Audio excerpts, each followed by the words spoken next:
So, I have a special video for everyone today, and I really hope you do enjoy this video.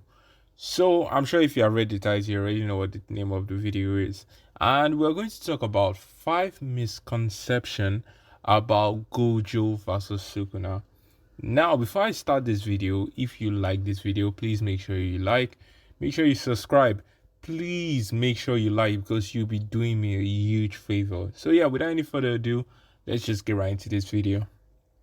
So, number one is going to be something that a lot of people actually mistake about Gojo versus Sukuna, and that is going to be that Sukuna learned how to use reverse course technique to restore his course technique. Now, I'm pretty sure you are confused because according to what the manga said, it was stated that Gojo was able to recover his course technique by using reverse course technique. And how he was able to do that was actually frying a section in his brain, then using reverse course technique to restore that section in order for him to utilize his course technique.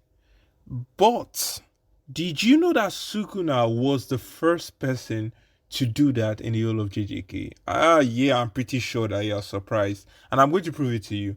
So, this goes back to when Sukuna actually fought Mahoraga. And you would notice that immediately after Sukuna finished activating his domain expansion, he was able to use a course technique. And that shows that not only was Sukuna able to do that, but he actually did that. And there is something again that actually proves my point. Is the fact that Sukuna was aware of the side effects. Even though Gojo was actually the one doing it, Sukuna was aware of the side effect. And that shows that Sukuna already knew how to do it in the first place. And he already knew the risk that came with it. So what do you think? I'm pretty sure that you never actually saw that coming. So we're going to number two. And number two is a bit special because as much as I love Sukuna, as much as I'm a Sukuna glazer, because I'm pretty sure everybody knows it at this point, there is always an argument that some fans usually make that I honestly just have to call BS on. And that is people saying that Heian era form Sukuna can defeat Gojo. That is complete BS. Like, the fact that people actually think that that version of Sukuna can actually defeat Gojo, I'm pretty sure they're just delusional at that point. Because we have to establish something. If it's that version of Sukuna, we are sure that Sukuna wouldn't know Gojo's technique. We are sure that Sukuna wouldn't know how powerful Gojo's domain expansion is. So going into this battle, even if Sukuna was trying to play safe, we all know that if Gojo were to activate his domain expansion, even if Sukuna was able to use a simple domain to guard himself, we all know that Gojo is powerful enough to pressure Sukuna into actually releasing that simple domain and eventually getting caught in his domain expansion. And we already know what is going to happen. That is going to be a complete KO. Like, honestly, I love Sukuna. Everybody knows that. But for you to tell me that Heian era form Sukuna can actually defeat Gojo, I'm pretty sure that you must be delusional. And that's just it. Like, if you think that I'm reaching, or if you think that what I'm saying doesn't make sense, you can come out in the comment section and peacefully argue it out with me. But honestly speaking, I know for a fact that OG Sukuna cannot defeat Gojo.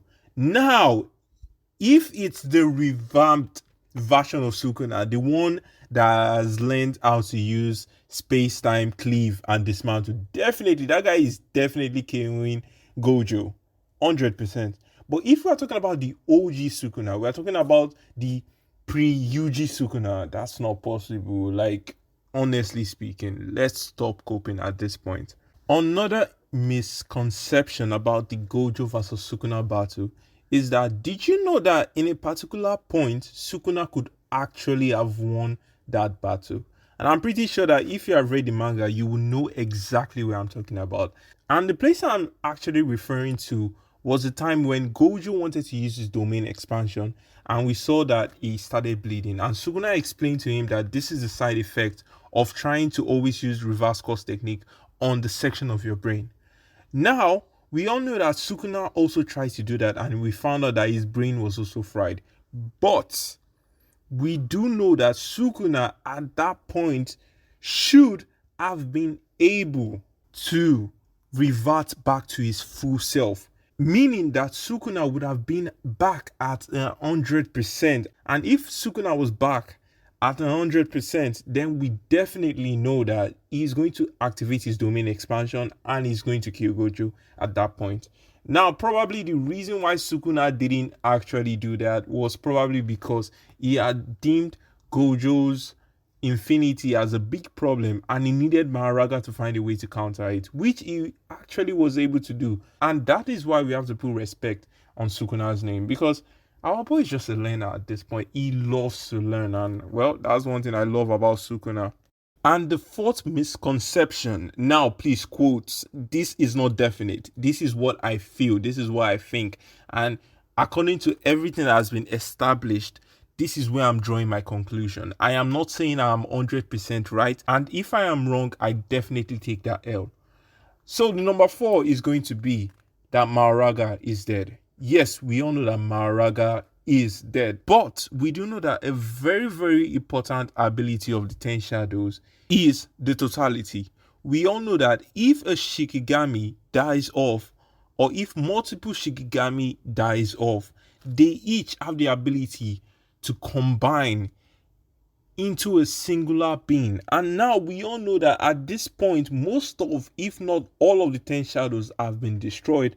So Sukuna in theory could do a totality for every single one of them and bring out a shadow that is far stronger than OG Mahoraga and still has Mahoraga's ability. So for people saying that Sukuna does not have Mahoraga anymore, I beg to differ, because we all know that the totality is a powerful card that Sukuna can play, and we shouldn't just kick Mahoraga out, because definitely, according to what has been established, there should be a stronger version of Mahoraga to emerge, because Sukuna fuses all of the shadows together to form a singular being.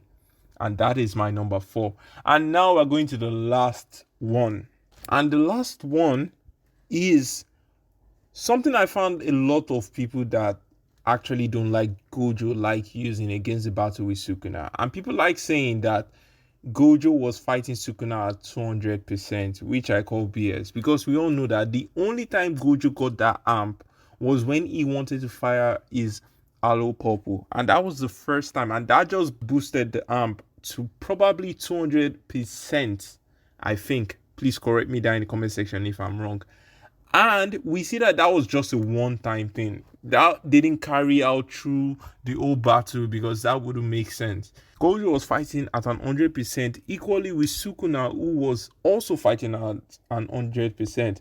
So this was a very equal battle. So a lot of people that keep on saying that Gojo was armed, yes, his first attack was armed, and that was the only thing that took Sukuna for a surprise, and that was the only thing that even Gojo himself admitted. So yes, his first attack was armed, but it doesn't mean that that amp actually carried through the entire battle.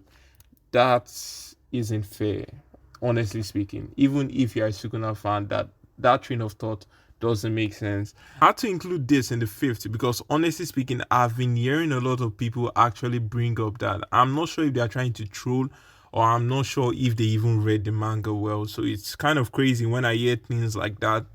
But then again, who knows? Who honestly knows? So yeah, that was my top 5 misconception about Gojo versus Sukuna. Now, if you did learn something from this video, please consider dropping a like. Please consider subscribing. I'll really appreciate that. And also too, share the video. Honestly, please share the video. Also, thank you very much for actually sitting through this video. If you reached this particular section, honestly, you know I've definitely fucked with you. So we'll definitely chat down in the comment section below. I'll make sure I shout out the people that left their first comment. If I don't do it for this video, I'll make sure I do it for the next one. So I'm sorry if I don't do it for this video, but I promise you I'll do it for the next one. So yeah, that'll be all for today's video, guys. I really do hope that you have a nice day, and definitely I'll be seeing you guys. Ciao.